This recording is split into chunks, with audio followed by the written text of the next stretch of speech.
할렐루야. 할렐루야. 네, 이 시간에 우리가 우리의 신앙을 정직하게 고백하면서 우리 수요 기도회로 주 앞에 나아가도록 하겠습니다.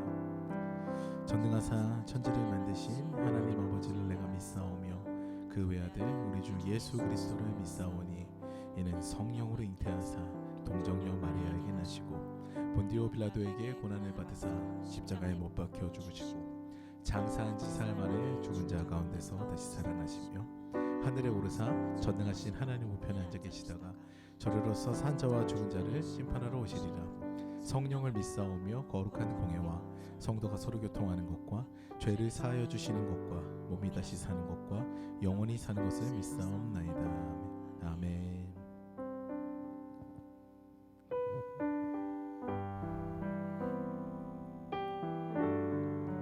요즘에 새벽에 일어날 때마다 제일 많이 생각이 나는 찬양이 이 찬양입니다. 우리 내가 첫 시간부터 하나님께 찬양하겠습니다. 그리고 마지막 시간까지 내가 찬양하는 인생이 되기를 원합니다. 라는 그런 마음을 나누면서 우리가 이 찬양 주님 앞에 드리도록 하겠습니다.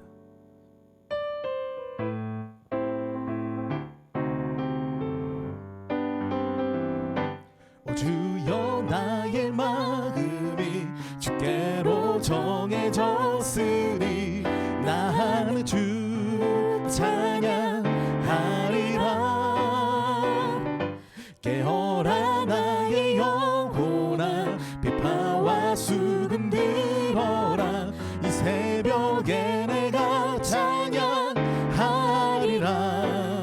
멜로디 멜로디 멜로디 예수님은 나의 노래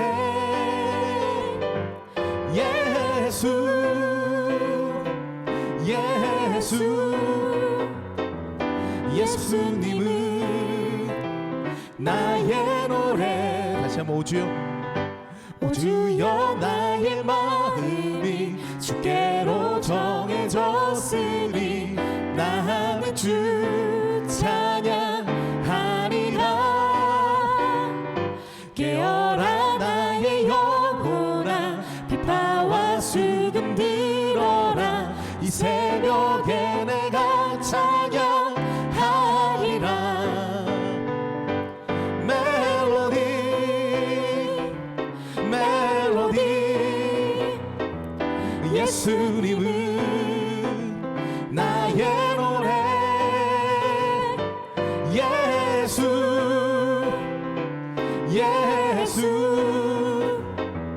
예수님은 나의 노래. 멜로디 멜로디 멜로디 예수님은 나의 노래.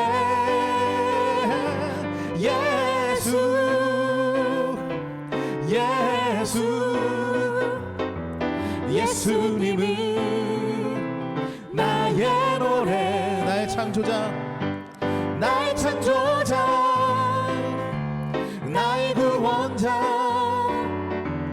가장 귀한 나의 예수님 찬양합니다. 나의 치료자 나의 선한 목자 되신 주 예수 나의 주 찬양하리. 기뻐하며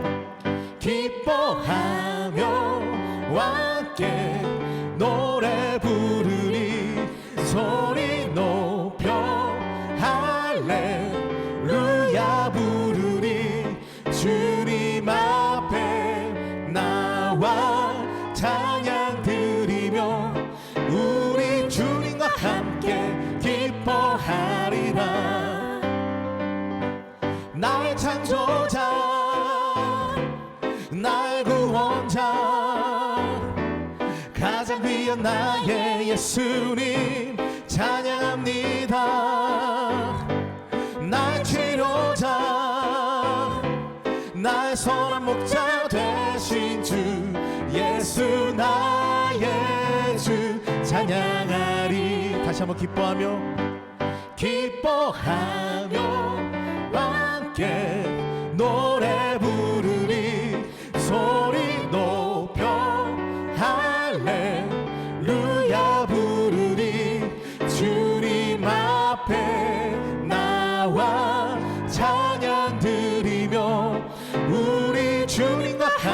주께 기뻐하리라. 나의 창조자 나의 구원자 가장 귀한 나의 예수님 찬양합니다. 나의 치료자 나의 선한 목자 되신 주 예수 나의 주 찬양하리. 고백합니다. 나의 창조자 나의 창조자 나의 구원자 가장 귀한 나의 예수님 찬양합니다. 나의 치료자 나의 선한 목자 되신 주 예수 나의 주 찬양하. 예수 나의 주 예수 나의 주 찬양하리. 예수 나의 주 예수 나의 주 찬양하리. 아멘.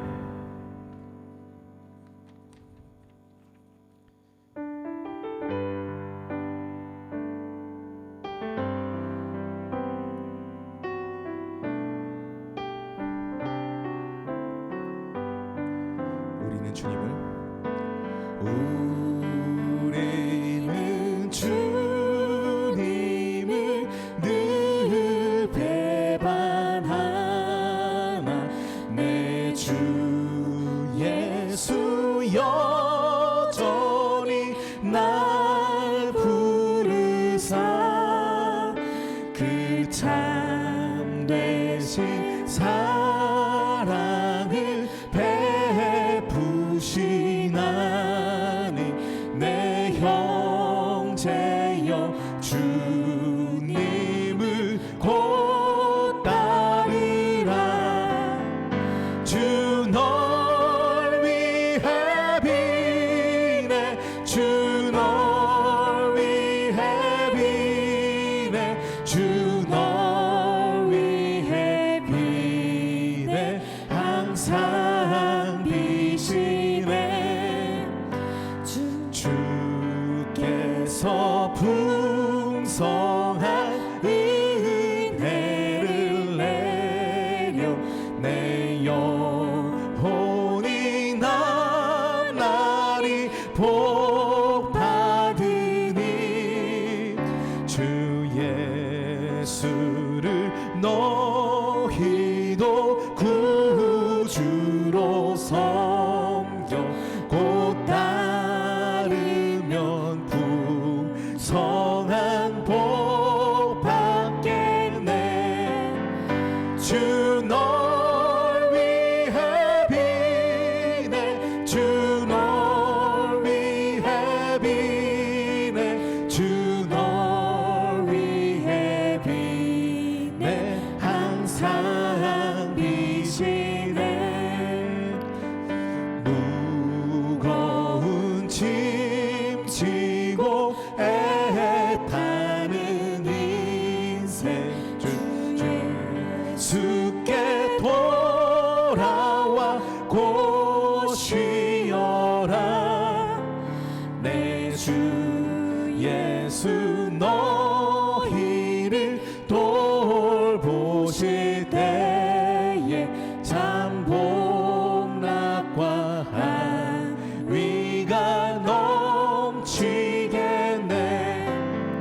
주 널 위해 비네 주 널 위해 비네 주 널 위해 비네 항상 비시네.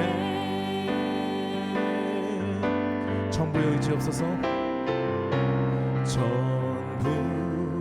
전부여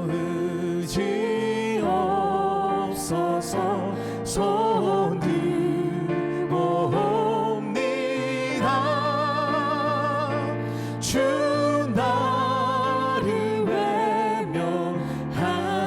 외면하시면 나 어디 가리까. 내 죄를 씻기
죄를 씻기 위하여 내 죄를 씻기 위하여 피 흘려 주시니 꼭 회개하는 마음으로 주 앞에 옵니다.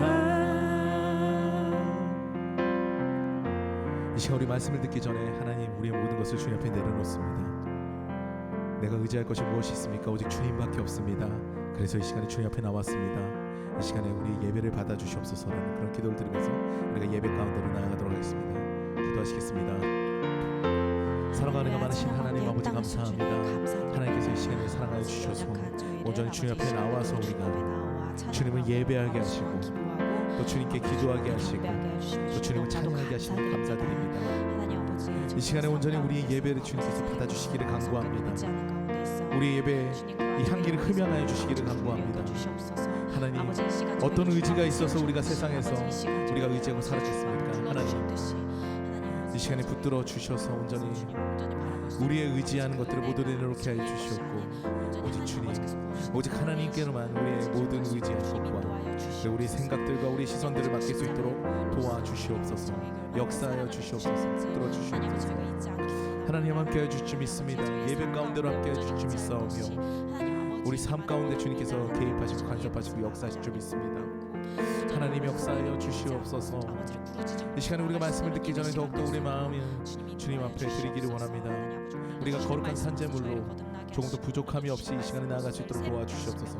우리에게 정직한 영을 부어넣어 주셔서 온전히 주님 앞에 정직하게 그 신실한 주님을 바라며 나아갈 수 있는 우리가 될 수 있도록 도와주시옵소서. 오늘 말씀 가운데 계실 그 주님을 기대합니다. 그 예수 그리스도를 기대합니다. 예수 그리스도의 사랑을 기대합니다. 그 은혜를 기대합니다. 무엇보다도 진리 되신 예수 그리스도를 발견하기를 원합니다. 이 시간에 역사하여 주시옵소서. 역사하여 주시옵소서. 예배 가운데 함께하여 주시옵고 주님께서 붙들어 주실 줄 믿습니다. 채워주실 줄 믿습니다. 신실하신 우리 아버지 하나님 감사합니다. 수요 기도회로 모여서 예배하게 하시니 진심으로 감사합니다. 오늘도 형식과 습관으로 예배하지 않게 하시고 전심으로 우리 하나님을 만나는 시간이 되게 하여 주옵소서. 오늘도 말씀으로 만납니다. 말씀을 전하는 우리 사랑하는 장태정 목사님 붙들어 주시고 단위에 세우셨사오니 주여 능력으로 덧입혀 주셔서 하나님의 놀라운 은혜를 입혀 주시며 강권적으로 사용하여 주옵소서. 전하는 말씀을 통하여 우리에게 깨달음이 있게 하여 주시고 하나님 교훈과 권면과 때로는 하나님의 책망을 느끼며 하나님 앞에 참회하며 나아가는 주의 백성들이 되도록 주님 인도하여 주옵소서. 오늘도 기도의 자리를 지키는 사랑하는 동역자들에게 하나님 은혜를 더하여 주시고 기도합니다. 우리는 기도하면 하나님이 일하시는 줄 믿습니다. 오늘도 일하시는 하나님 소망하며 기대하며 하나님 앞에 예배하는 한 시간 되도록 주여 역사해 주옵소서. 오늘도 가정에서 직장에서 차 안에서 함께 이 예배에 동참하는 사랑하는 성도들 한 심령 한 심령 붙들어 주시고 현장에서와 동일한 은혜를 입혀 주시고 현장에서와 동일한 성령의 감동을 부어 주시고 현장에서와 동일한 결단과 다짐이 있는 시간이 되도록 주여 역사해 주옵소서. 예배를 마칠 때까지 주의 영이 함께 하시기를 원합니다. 마치고 돌아가서도 하나님의 나라를 이루며 살기에 부족함이 없도록 인도해 주옵소서. 감사드리옵고 예수님의 이름으로 간절히 기도드립니다. 아멘.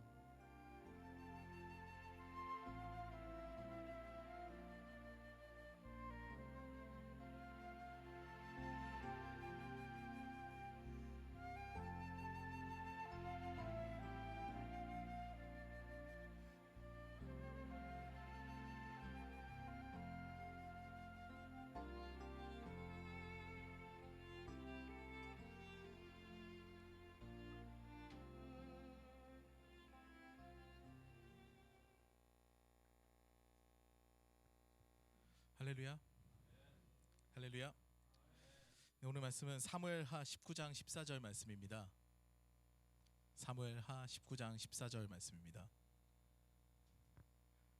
한 절이기 때문에 우리 모두 합독하시도록 하겠습니다. 사무엘하 19장 14절 말씀입니다. 이렇게 다윗이 모든 유다 사람의 마음을 하나같이 자기 쪽으로 기울게 하니 그들이 왕에게 사람을 보내서 말하였다. 임금님께서는 부하들을 모두 거느리고 어서 빨리 돌아오시기를 바랍니다. 아멘. 저는 이 말씀으로 마음을 기울게 하는 용서, 마음을 기울게 하는 용서라는 제목으로 은혜를 나누도록 하겠습니다. 혹시 절영지영 아니면 절영지연이죠? 절영지연 아니면 절영지회 이런 말씀 들어보신 적 있으십니까? 네, 고사성어인데요. 네. 이 고사의 뜻은 갓의 끈을 자른다. 갓을 쓰고 있는데 그 갓의 끈이 있지 않습니까? 그 끈을 자른다라는 뜻입니다. 때는 이제 중국의 춘추 전국 시대 때 얘기인데요. 이제 춘추 5패라고 5명의 폐업을 이룬 왕이 있습니다. 그 중에 한 명이 초나라 장왕인데 이 사람에 대한 고사입니다. 근데 이 사람이 참 기괴한 사람이에요. 어떤 사람이냐면은 왕위에 오른 다음에 3년 동안에 주색 잡기만 합니다. 왼쪽에 이제 정나라 애첩을, 그리고 오른쪽에는 월나라 미희를 끼고 매일 술을 마시는데 3년 동안 이런 일을 합니다. 그러다 보니까 이제 부하인 오거라는 신하가 이제 왕한테 그냥 얘기하면 죽을 것 같고, 왜냐면은 충언을 간하는 자는 이제부터는 죽이겠다 그랬거든요. 3년 동안에. 그러니까 왕이 그렇게 얘기를 하니까 그렇게 얘기하면 죽을 것 같고 그러니까 자기가 비유를 씁니다. 그래서 왕이시여 3년 동안 새가 하나 부화했는데 울지도 않고 날지도 않습니다. 어떻게 된 일입니까? 이 얘기를 하게 된 거죠. 이제 그 왕이 이제 꿍꿍이가 있었던 거예요. 그 3년 동안에. 그래가지고 만약에 이 3년 동안에 울지도 않고 날지도 않은 새가 한번 날기 시작하면은 구만리장처를 날고 그 소리가 이제 천지에 울릴 거다 이렇게 얘기를 하고 난 다음에 그날부터 갑자기 자신의 태도를 싹 바꿔가지고 국정에 전념을 하면서 간신들을 다 목을 치고 막 그런 일을 한 왕이 이 초나라 장왕입니다. 근데 이 장왕이 그 3년 동안에 그 주색 잡기를 했었을 때 일어난 일이 절영지회 일이에요. 어느 날도 이제 사람들을 모으고 이제 애첩과 미희를 끼고 난 다음에 이제 술을 마시고 있었는데 연애를 벌이고 있었는데 호련히 바람이 한 줄기 확 불어와가지고 거기 연회장에 있는 모든 불을 다 꺼버린 겁니다. 근데 거기서 이제 어떤 사건이 일어난 거죠. 어떤 사건이 일어났냐면은 한 부하가 그 초나라 장왕의 애첩을 희롱한 거예요. 그래가지고 그 애첩이 왕한테 그냥 그 순간에도 잽싸게 그 각근을 띄었던 모양이에요. 그래서 왕한테, 초나라 장왕한테 얘기를 한 거죠. 지금 어떤 사람 한 사람이 나를 희롱을 했습니다. 내 몸을 만지고 갔습니다. 근데 내가 순식간에 각근을 잡아챘으니까 지금 이 각근이 떨어진 사람이 범인이니까 빨리 잡아서 그를 죽여주십시오 얘기를 한 거죠. 그랬더니 초나라 장왕이 그 얘기를 듣자마자 불을 켜지 마라 그런 거죠. 불을 켜지 마라. 그러고 난 다음에 지금 모든 장수들은 각근을 떼어라 그런 거죠. 그래서 영문도 모르고 장수들은 전부 다 각근을 뗐는데 이제 그 얘기는 이제 애천만 장왕한테 했으니까 모르죠 아무도. 그래서 각근을 뗐는데 불을 켜고 나니까 어떻게 됐을까요? 모든 장수들이 다 각근이 떨어져 있으니까 이제 누가 이제 그 각근을 누구 주인인지 이제 아무도 모르는 겁니다. 그래서 그 사건이 그냥 지나갔습니다. 이제 초장왕 같은 경우에는 그때 이제 왕이 절대군주였기 때문에 애첩을 희롱한다. 그러면 그 자리에서 즉결처분입니다. 죽었어야 되는 거예요. 근데 그 자리를 살리기 위해서 이제 기지를 발휘한 거죠.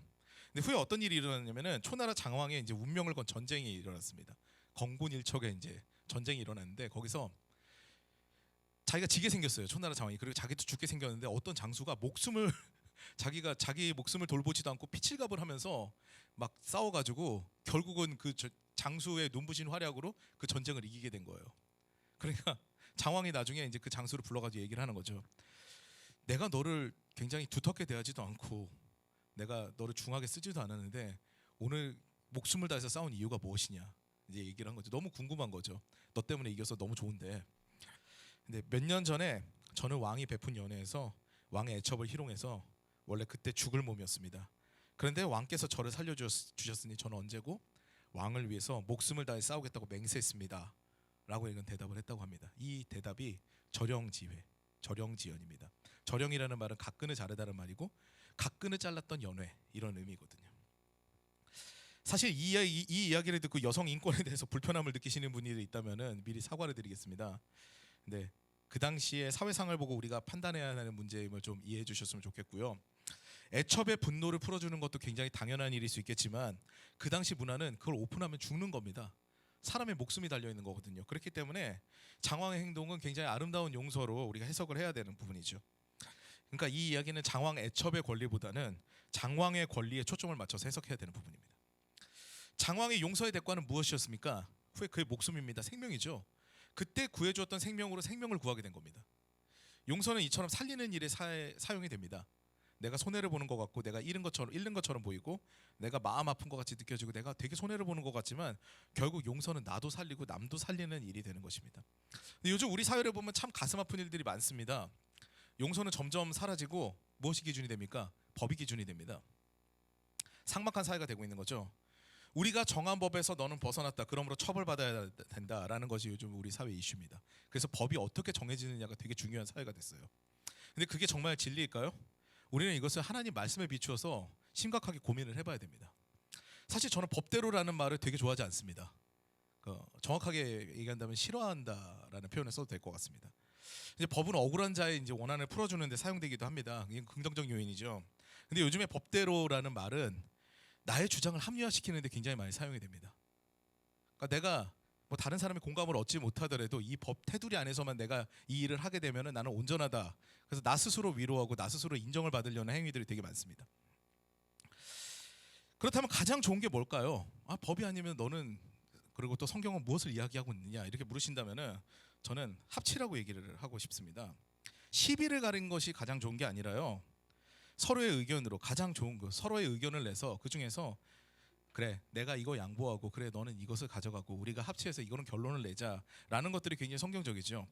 관계에서는 연합과 화합이 중요하지 누가 옳으냐가 중요한 게 아니기 때문입니다. 더구나 법이라는 것은 결국 인간이 만들어낸 잣대에 불과합니다. 사회와 문화에 따라서 그리고 역사에 따라 지역에 따라 다소 다른 견해를 갖고 있습니다. 법이라는 건 절대 진리가 아니라는 거죠. 인간미가 살아있는 곳을 보게 되면 합치와 연합이 먼저입니다. 그게 안 됐을 때 도저히 인간미가 살아나지 않는 사람이 있었을 때 그때 법으로 시시비비를 가리는 겁니다. 근데 요즘에는 합치와 연합을 먼저 얘기하지 않습니다. 왜냐하면 관계가 중요하지 않거든요. 내 이익이 더 중요하거든요. 저 사람과 내가 좋은 관계를 유지할 필요가 없다는 생각을 많이 갖거든요. 그래서 법으로 가고 어떤 법이 유리한가를 따집니다. 그런데 제가 여러분께 한 가지 여쭙겠습니다. 관계가 중요한지요? 이익이 중요한지요? 헷갈리신가요? 이익이 더 중요하신가요? 우리가 기억해야 되는 것은 관계는 하나님의 요구사항입니다. 하나님 명령이에요. 하나님께서 주신 율법이에요. 이익에 대해서는 말씀 안 하셨어요. 우리가 죽어서 천국 가게 되면 이 이익을 남기고 우리가 물질을 갖고 있는 이게 도움이 무슨 필요가 있을까요? 근데 관계는 하나님께서 말씀하신 겁니다. 하나님을 전심을 다해 사랑해라. 그리고 내 이웃을 네 몸과 같이 사랑해라. 이건 하나님 요구사항이에요. 그리고 이익은 많아지면 많아질수록 고민이 늘어나게 되는 그런 아이러니함을 가지고 있습니다. 올해 제가 작업했던 음악 중에서 천재 시인 김삿갓의 시시비비라는 시로 작곡한 곡이 있습니다. 네, 떴네요 화면에. 이 한 시의 형태가 상당히 이채롭습니다. 두 글자밖에 등장하지 않아요. 네. 시와 비입니다. 그리고 한 시의 도금은 이렇습니다. 시시비비비 시시, 시비비 시비비 시, 시비비 시시비비, 시시비비비 시시비. 요게 시입니다. 네, 굉장히 재밌죠. 네. 그리고 그 한 시의 뜻은 이러합니다. 옳은 것을 옳다 하고 그른 것 그르다함이 꼭 옳진 않고 그른 것 옳다 하고 옳은 것 그르다 해도 옳지 않은 건 아닐세. 되게 헷갈리시죠? 그른 것 옳다 하고 옳은 것 그르다 함이 그른 것은 아니고 마지막 절이 제일 중요합니다. 옳은 것 옳다 하고 그른 것 그르다 함 이것이 시비거리일세. 이게 이 시의 주제입니다. 원래 이 시의 앞에 부분이 있거든요. 그 앞에 뭐냐면은 어차피 세월은 계속 흘러가고 세상 만사는 이치대로 흘러간다. 이게 앞에 붙어 있어요. 그리고 나중에는 시시비비예요. 그러니까 종합해 보면 무슨 뜻이냐면은 절대 진리도 없다. 그리고 귀한 인생이다. 시간은 지나간다. 그런데 시비거리 가지고 너네 인생을 소모해야 되냐. 이런 얘기를 김삿갓은 하고 있는 거죠. 네. 이 상황을 비추어 봤었을 때 이런 배경을 우리가 가지고 있었을 때 오늘 말씀은 그렇게 불의하고 잘못했습니다. 정말 하나님의 사람으로 일컬어질 수 없을 만한 잘못을 저지른 사람이 다윗인데 그 다윗이 왜 하나님의 사람인지를 잘 보여주는 그런 본문을 우리가 생각할 수가 있습니다. 압살롬과 전투가 끝나고 난 다음 압살롬이 죽은 후에 다윗은 압살롬을 애도하는 그런 시간을 보내죠. 지난주에 우리가 나눴던 내용입니다. 바로 하나님 아버지의 마음입니다. 그런데 이 시간이 굉장히 길어지게 되니까 계속 압살롬을 애도하고 있으니까 요압 장군이 나섭니다. 그래서 다윗한테 요구를 하죠. 다윗의 행동을 질책을 합니다. 그 말씀이 오늘 보면 19장 5절 6절 말씀에 나와 있는데요. 마침내 요압이 집으로 왕을 찾아가서 항의하였다. 이제 견딜 수가 없는 거죠. 왕이 계속 그러니까 너무 부끄러워하니까 임금님 모든 부하가 오늘 임금님의 목숨을 건지고 임금님의 아들들과 딸들의 목숨도 건지고 모든 왕비의 목숨과 후궁들의 목숨까지 건져드렸습니다. 그런데 임금님께서는 오히려 오늘 부하들을 부끄럽게 만드셨습니다. 이어서 임금님께서는 어찌하여 임금님을 반역한 무리들은 사랑하시고 임금님께 충성을 바친 부하들은 미워하시는 겁니까? 우리 지휘관들이나 부하들은 임금님께는 있으나 마나한 사람들입니까? 임금님께서는 오늘 임금님의 본심을 드러내셨습니다. 차라리 오늘 압살롬이 살고 우리가 모두 죽었더라면 임금님께서는 더 기뻐하셨을 것입니다. 그렇지 않으시다면 7절 8절 읽겠습니다. 이제라도 일어나 밖으로 나가셔서 임금님의 부하들을 위로의 말로 격려해 주십시오. 제가 주님의 이름을 걸고 맹세하지만 지금 임금님께서 밖으로 나가지 않으시면 오늘 밤에 한 사람도 임금님 곁에 남아있지 않을 것입니다. 그러면 임금님께서 젊은 시절부터 이제까지 당한 그 모든 환난보다도 더 무서운 환난을 당하실 것입니다. 여기까지 이야기를 합니다. 그러자 이제 다윗이 나가서 성문 문으로 나앉습니다. 임금님께서 성문 문에 앉아 계시다는 소식이 모든 부하에게 전해지니 모든 부하가 왕의 앞으로 나아왔다. 그 사이에 이스라엘 사람들은 모두 도망하여 저마다 자기 집으로 돌아갔다. 이렇게 말씀은 끝나고 있습니다. 참 이채로운 거는 이 열왕기서는 굉장히 역사에 대해서 세밀하게 기록하고 있거든요. 근데 다윗이 나가서 무슨 백성들을 위로했다, 백성들을 치하했다 이런 내용은 나와 있지 않습니다. 다윗은 이 상황 가운데서 무엇을 생각을 했을까요? 그렇게 따지면은 우리가 이걸 고민해 볼 필요가 있습니다. 요압의 이 이야기가 다윗에게 어떤 교훈을 줬을까요? 언뜻 보면 이 이야기는 다윗에게 가장 필요한 부분이기도 합니다. 요압의 이야기를 요약하면 이겁니다. 당신을 죽이려고 하는 당신의 아들과 우리는 당신을 살리기 위해 싸웠습니다. 그런데 당신은 누구 편입니까? 이 얘기를 하고 있는 겁니다. 요압은 누구 편입니까? 어떻게 당신을 반역한 사람들을 사랑합니까? 우리는 뭡니까? 교묘한 편가르기에 다윗은 백성에게 나아가지만 요압의 말에 아무 대꾸도 없습니다. 나는 너와 다르다라는 것이 다윗입니다. 그 뒤에 행동들은 그 다른 모습들을 보여주죠. 실제로 다윗의 이후 행동은 요압과 너무 다른 행보로 보입니다. 실제적으로 다윗은 이전은 사무엘서 말씀을 다 보셨겠지만 사울의 집안과 권력 다툼을 할 때도 상대방을 없애고 찍어 누르고 부수고 이런 행동을 하지 않았습니다. 끝까지 하나님의 뜻을 기다리죠. 압살롬도 마찬가지입니다. 하나님의 징벌을 받아 죽었지만 그거는 하나님께 심판하신 거예요. 나는 걔를 심판하고 싶은 마음이 없어요. 나를 사랑하는 거지 그냥. 나는 걔를 사랑하는 거지. 자식이 그냥 사랑한 아들인 거예요. 자식은 자식인 겁니다. 게다가 자신의 죄악이 계속 오버랩 됐을 겁니다. 내가 자식을 잘못 키웠구나. 내가 본을 못 보였구나. 내가 이런 죄악을 저질렀구나. 그래서 이렇게 됐구나. 이런 자책이 더 많았겠죠. 그게 바로 다윗의 마음, 진정으로 하나님의 마음의 사람입니다. 하나님의 사람의 마음입니다. 이후 다윗의 행보가 바로 기록된 게 바로 오늘 본문이거든요. 이스라엘 백성들이 이야기합니다. 참 재밌죠. 우리가 잘못했다는 이야기를 이렇게 얘기합니다. 9절 말씀 보시면은 이스라엘 백성은 지파마다 서로 의견이 분분하였다. 다윗 왕은 우리를 원수들의 손아귀에서 구해주었다. 블레셋 사람의 손아귀에서도 우리를 건져주었다. 그러나 지금은 압살롬을 피해서 이 나라에 떠나 있다. 무슨 얘기입니까? 우리는 우리의 영웅을 배신했다. 이순신을 내쫓았다. 뭐 거의 그런 내용이거든요. 지금. 그러니까 블레셋에게서 우리를 구해주신 왕을 우리가 배신하다니 이런 이야기가 이제 나오기 시작하는 거죠. 이제 면목이 없는 겁니다. 왕이 우리를 잘 보살펴 주지 않는 것 같고 이제 압살롬이 굉장히 잘 살펴주는 것 같고 이렇게 살갑게 대해주니까 그래서 압살롬은 이렇게 선택을 했는데 압살롬이 졌습니다. 죽었어요. 하나님 심판을 받았습니다. 그리고 그렇게 좋은 왕이 아니었어요. 돌이켜 보니까 다윗은 용사였고 영웅이었거든요. 구원자였습니다. 이제 할 말이 없죠. 미혹이 이렇게 무섭습니다.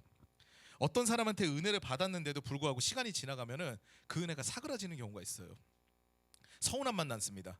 그 가운데 미혹당하고 유혹받으면 오히려 그 사람의 반대편에 서게 되죠. 저희 집이 이제 IMF 때 망하고 이제 시간이 조금 흐른 다음의 이야기입니다. 집이 이제 어려워서 부모님이 모두 일을 나가시고 저도 제 동생하고 같이 학비를 벌었어야 되는 상황이었거든요. 집도 서울 근교에서는 이제 구할 수가 없었습니다. 근데 저랑 제 동생은 다 서울 북부에 있는 대학을 다녔거든요. 저는 연세대학교를 그때 다니고 있었고 제 동생은 명지전문대를 다니고 있었습니다. 신촌에 있는 데다가 북쪽에 있으니까 굉장히 저희 집하고 거리가 됐었어요. 왜냐하면 저희가 구했던 집이 용인 수지에 있었거든요. 용인 수지에서 신촌까지 아니면은 그 명지대에 있는 쪽까지 가려 그러면은 버스를 타고 난 다음에도 2시간 반을 가야 됩니다. 제 동생은 좀 더 갔어야 되고요. 왔다 갔다 하는데 굉장히 힘들었었죠. 지금은 수지가 굉장히 좋아졌는데 그때는 지하철도 잘 안 뚫렸었거든요. 출근 시간대에 걸리면은 2시간 반을 꼬박 서서 가야 되는데 그러고 나면 이제 학기 말에 이제 체력이 떨어지게 되면은 수업을 이게 듣는 건지 많은 건지 막 그런 상황이 있었습니다. 굉장히 지쳤었죠. 그래서 동생과 저는 다음날 오전 수업이 있는 날에는 동생은 학교 합주실에서, 그리고 저는 이제 저희 학교 도서관이 24시간 동안 개방이었거든요. 이제 거기서 밤을 지새고 수업을 듣고 그냥 그 다음날 귀가했던 기억이 있습니다. 어느 날은 이제 동생이 합주를 하자 그래서 동생 학교로 갔는데 합주가 취소된 거예요. 학주가 취소가 되면은 그날 합주실을 쓸 수가 없습니다. 그럼 거기서 잘 수가 없으니까 어떻게 할까 이제 고민을 했는데 주머니를 서로 보니까 다 버스 카드밖에 없어요. 그래서 일단은 광화문으로 가자 그래서 광화문으로 갔는데 버스가 끊긴 겁니다.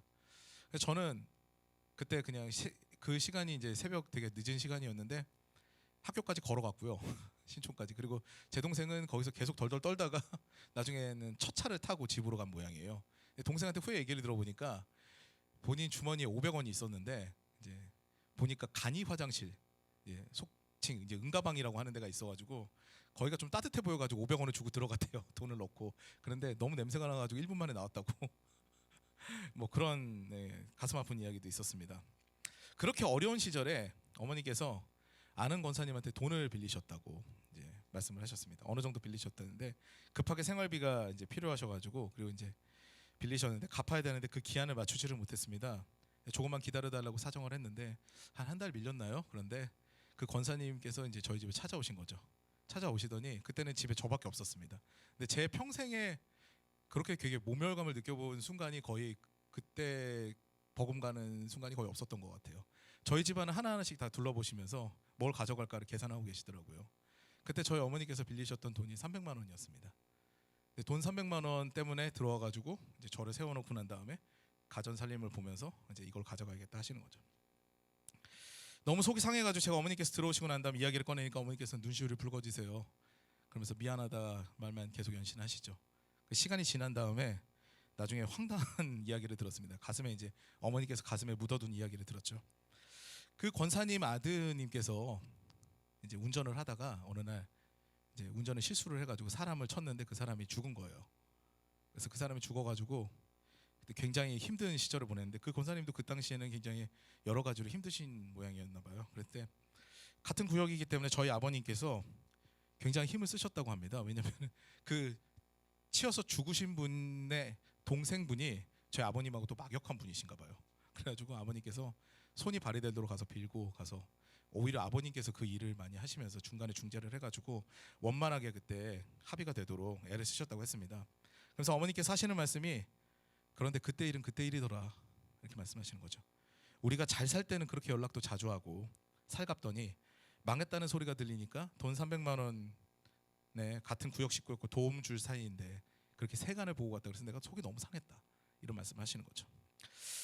어머님의 그 말씀을 들으니까 굉장히 마음이 아팠습니다. 은혜를 베풀었는데 그 은혜에 이제 그 은혜가 이익이 안 될 것 같고 이게 안 될 것 같으니까 그거는 그때 일은 그때 일이고 나는 너네랑 손절하겠다 이런 뭐 마음을 보이는 그런 현실이 굉장히 답답했습니다.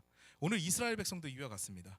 민족을 구한 민족의 영웅인데 그 영웅을 내 이야기를 잘 안 들어주고 잘 판단을 안 해주고 신경을 안 쓰는 것 같고 다른 데 신경을 쓰는 것 같으니까 죽이겠다고 배신한 거죠. 면목이 없을 수밖에 없는 일입니다. 그런데 오늘 다윗을 보십시오. 그들을 끌어안습니다. 너희들의 왕은 나다. 너희는 나를 버릴지 몰라도 나는 너희를 버리지 않는다. 이런 이야기를 보입니다. 지난주에 이어서 이번 주에도 하나님의 은혜가 기억나는 부분입니다. 더구나 군대 장관을 세우겠다고 약속한 사람이 누굽니까? 다윗이 내가 앞으로 군대 장관을 세우겠다라고 약속한 사람이 아마사입니다. 적장이에요. 김유신이 신라를 전벌했는데 사령관을 백제 계백으로 세운 거랑 똑같은 겁니다. 이게 말이 안 되는 얘기죠. 우리는 한민족이니까 그렇게 해야 된다. 우리는 하나다. 원래 이렇게 분열이 되면 안 된다라는 얘기를 다윗은 하고 있는 거죠. 말도 안 되는 연합 이야기하는 겁니다. 하나님의 공동체 보면은 그런 말도 안 되는 연합이 너무 많습니다. 예수의 공동체도 그렇죠. 다윗의 진심이 전해지게 되니까 이스라엘 백성들은 움직입니다. 왕을 모셔오고 다시 왕으로 섬기겠다고 자발적으로 움직입니다. 용서는 이처럼 위력을 발휘합니다. 잘못을 지적하고 시시비비를 가리겠다고 나선 압살롬과 달리 왕 잘못했으니까 내가 그것을 뒤집어 엎겠습니다라고 했던 압살롬과 달리 다윗은 연합을 이야기하고 용서를 이야기합니다. 그 다윗 아래에서 분열된 이스라엘은 다시 하나가 됩니다. 그 다음 구절에서는 용서를 이야기하고 요단강을 건너는 그런 다윗에게 찾아오는 사람들이 등장합니다. 바로 사울의 집안하고 관련이 있는 사람들이죠. 시므이와 무비보셋입니다. 다윗이 시므이는 그 다윗의 진심을 봤거든요. 다윗이 오히려 군대를 이끌고 와서 막 정벌하고 이스라엘을 징계할 줄 알았는데 그게 아니라 어떻게 합니까? 이스라엘을 용서하고 너희가 나를 왕으로 받아줘야 된다. 너희가 나를 다시 불러와라. 괜찮다라는 이야기를 한 거거든요. 그러니까 문제가 이상해진 거죠. 다윗이 군대를 이끌고 싸우러 왔으면 나도 지금 반대편에 붙어가지고 싸울 텐데 그게 아니라 다윗이 다 용서하고 여기 있는 사람들 다 부르려고 하니까 자기는 다윗을 엄청 저주했거든요. 모욕을 엄청 했거든요. 그러니까 다윗한테 나옵니다. 용서를 빌 수밖에 없어요. 안 그러면 그냥 앉은 자리에서 자기는 죽어야 되니까. 그러나 다윗의 측근 아비새는 시므이를 밉게 봅니다. 그래서 이런 이야기를 하죠. 21절 말씀에 스루야의 아들 아비새가 그 말을 받아서 왕에게 말하였다. 주님께서 기름 부어 세우신 분을 시므이가 저주하였으니 그것만으로도 시므이는 죽어야 마땅한 줄 압니다. 다윗의 얘기가 이채롭습니다. 다윗이 말하였다. 스루야의 아들들아 들어라. 나의 일에 왜 너희가 나서서 오늘 나의 대적이 되느냐. 네가 지금 그 얘기하는 건 내 적이 되는 거야 라는 얘기를 하는 겁니다. 저 적이 되고 나를 저주했던 저 사람 때려 죽여야 되는 거 아닙니까? 그런데 그게 아니다. 네가 그 말을 함으로써 너는 나의 적이 되는 거다. 왜 나의 대적이 되려고 그러냐 이야기를 하는 거죠. 내가 오늘에서야 이 다음 중요하죠. 온 이스라엘의 왕이 된 것 같은데 이제는 온 민족이 나를 왕으로 섬기는 것 같다.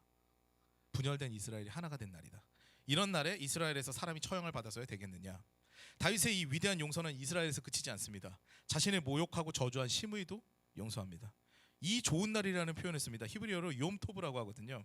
하나님께서 축복하신 날입니다. 하나님께서 원하시는 날, 그 모두가 연합하는 날이니까 하나님의 뜻대로 나는 심판하지 않겠다입니다. 이후에 등장한 무비보셋 사건에서 다윗의 의도는 더욱 명백하게 드러납니다. 26절 말씀부터 30절까지 말씀 보면요, 그가 대답하였다. 높으신 임금님, 저는 다리를 절기 때문에 나귀를 타고 임금님과 함께 떠나려고 제가 탈 나귀에 안장을 얹으라고 저의 종에게 일렀으나 종이 그만 저를 속였습니다. 거짓말했다는 얘기하는 거죠. 그리고는 그가 임금님께 가서 이 종을 모함까지 하였습니다.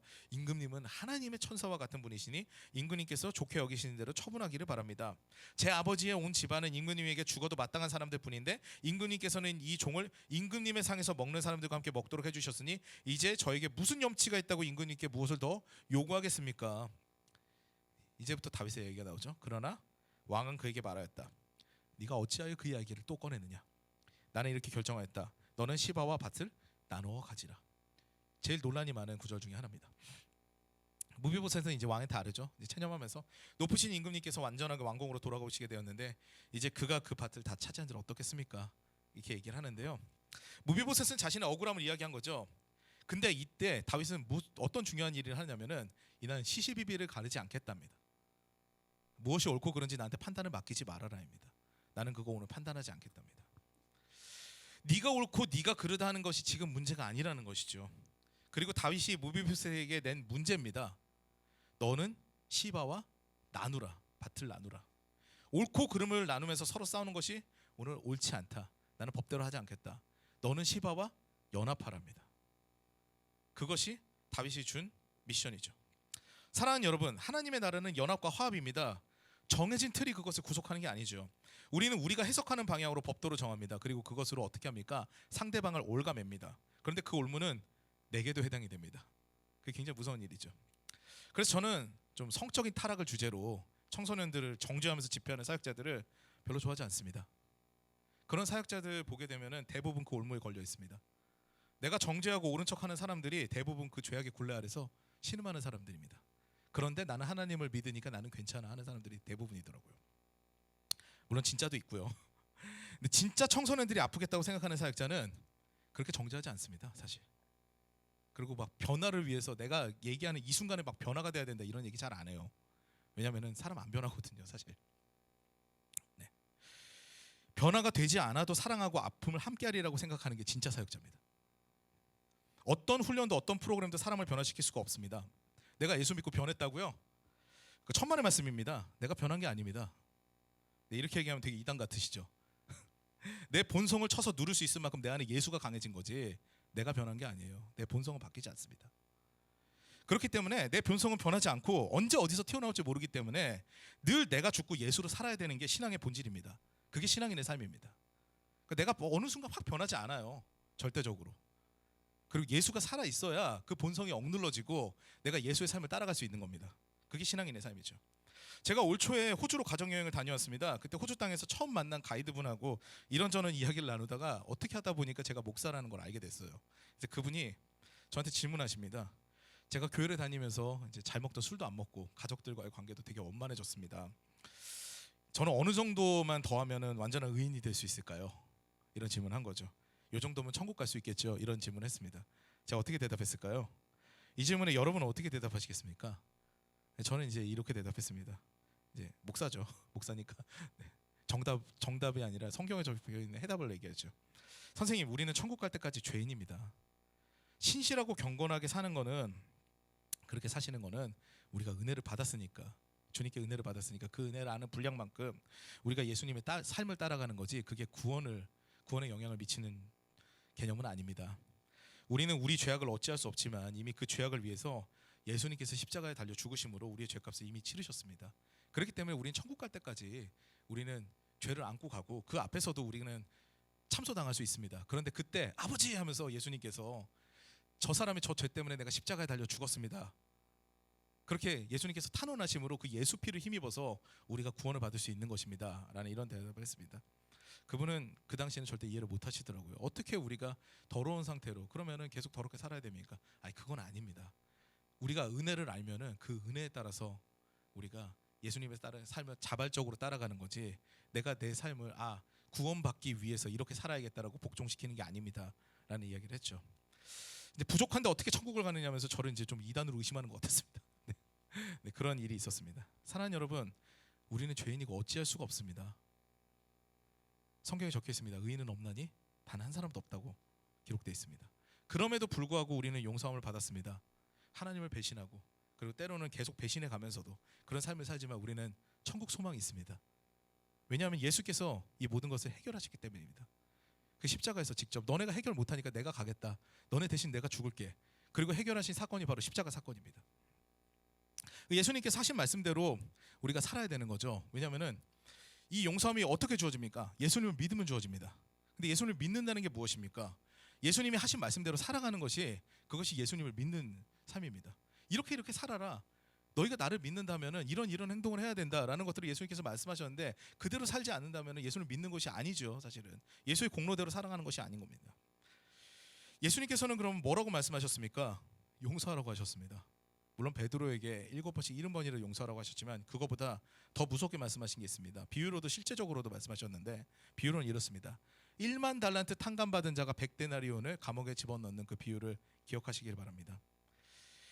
100데나리온 빚진 자에게 돈 내놓으라고 옥에 갇히겠다고 거품 물고 달려드는 현실을 예수님께서는 알고 계신 겁니다.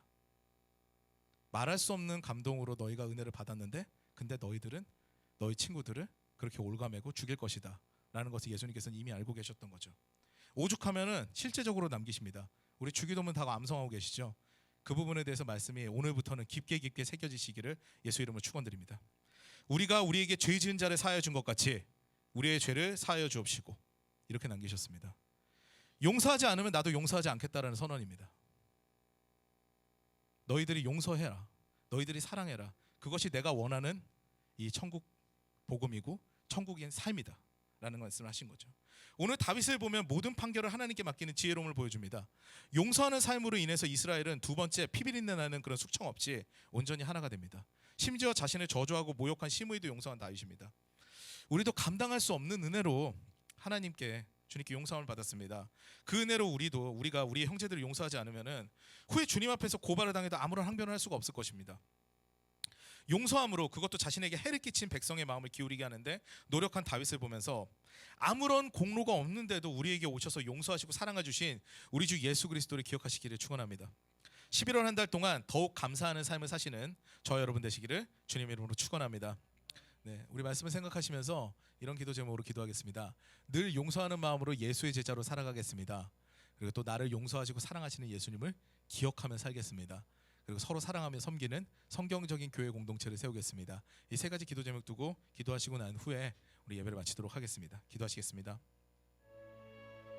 사랑과 은혜가 많으신 하나님 아버지, 감사합니다. 하나님께서 역사하여 주셔서 오늘 말씀을 통하여서 다윗이 얼마나 인간적이고 하나님의 사람인지에 대해서 우리가 배웠습니다. 그 말씀을 듣게 하시니, 또 그 말씀을 보게 하시니 너무나 감사를 드립니다. 하나님, 너무나 자신을 배신한 사람들에 의해서 뼈저리게 아픔을 느낀 다윗이었지만 그럼에도 불구하고 그들을 용서하는 그런 모습을 보입니다. 아무런 조건을 달지 않습니다. 그리고 판단하지 않습니다. 그 판단은 하나님께 달린 것이니 그것은 내가 신경 쓰지 않겠다라고 말씀하는 것을 말씀을 통해서 우리가 봅니다. 하나님, 역사해 주셔서 그 마음이 우리 가운데 살아있도록 도와주시옵소서. 사람을 죽이는 일에 우리가 앞서는 것이 아니라 정의라는 이름으로 포장을 하여서 사람을 난도질하는 것에 우리가 집중하는 것이 아니라 어떻게 하면 저 사람을 살릴 수 있을까? 어떻게 하면 저 사람이 주님 앞에 바로 설 수 있을까? 어떻게 하면 저 사람과 좋은 관계를 유지할 수 있을까? 라는 것들을 고민하는 우리의 삶이 될 수 있도록 도와주시옵소서. 예수의 공동체는 그래야 합니다. 반드시 그래야만 합니다. 하나님, 그 마음을 우리에게 심어 주시옵소서. 은혜를 아는 자라면 그런 공동체를 원해야 되고 그런 공동체를 추구해야 하며 그리고 그 공동체가 안에 거하는 것을 기쁨으로 여겨야 됩니다. 하나님, 우리가 그 은혜를 아는 자가 되도록 도와주시옵고 우리가 그 은혜 안에서 자유함을 얻는 자가 될 수 있도록 도와주시옵소서.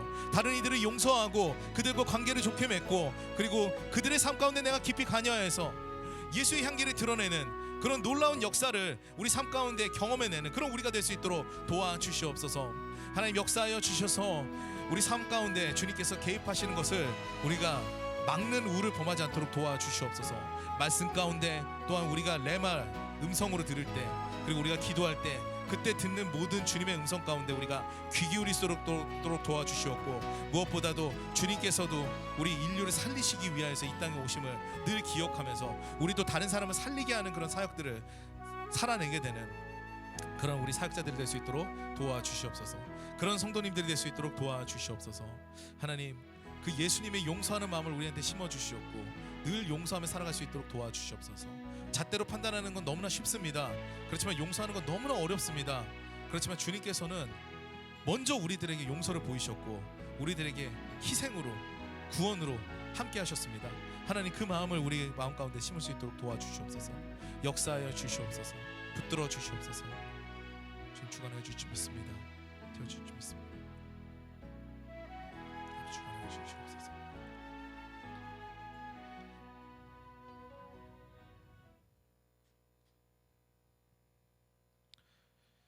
사랑과 은혜가 많으신 하나님 아버지, 감사합니다.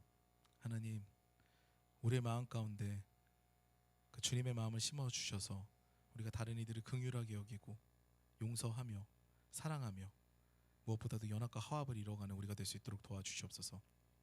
하나님, 특별하게 교회가 요즘 많이 흔들립니다.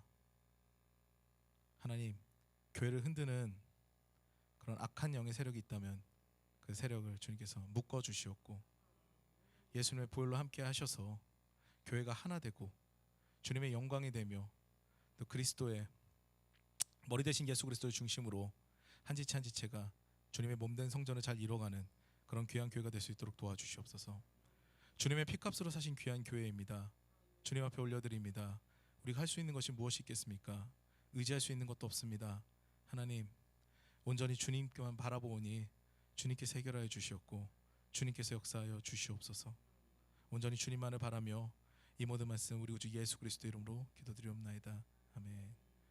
지금은 성부, 성자, 성령 세 분 삼위의 하나님의 은혜와 사랑이 이곳에 모여서 화합하기로 연합하기로 작정한 모든 양조꿈창교회 성도님들 머리 가운데 지금부터 영원토록 함께 하시기를 간절히 축원하옵나이다.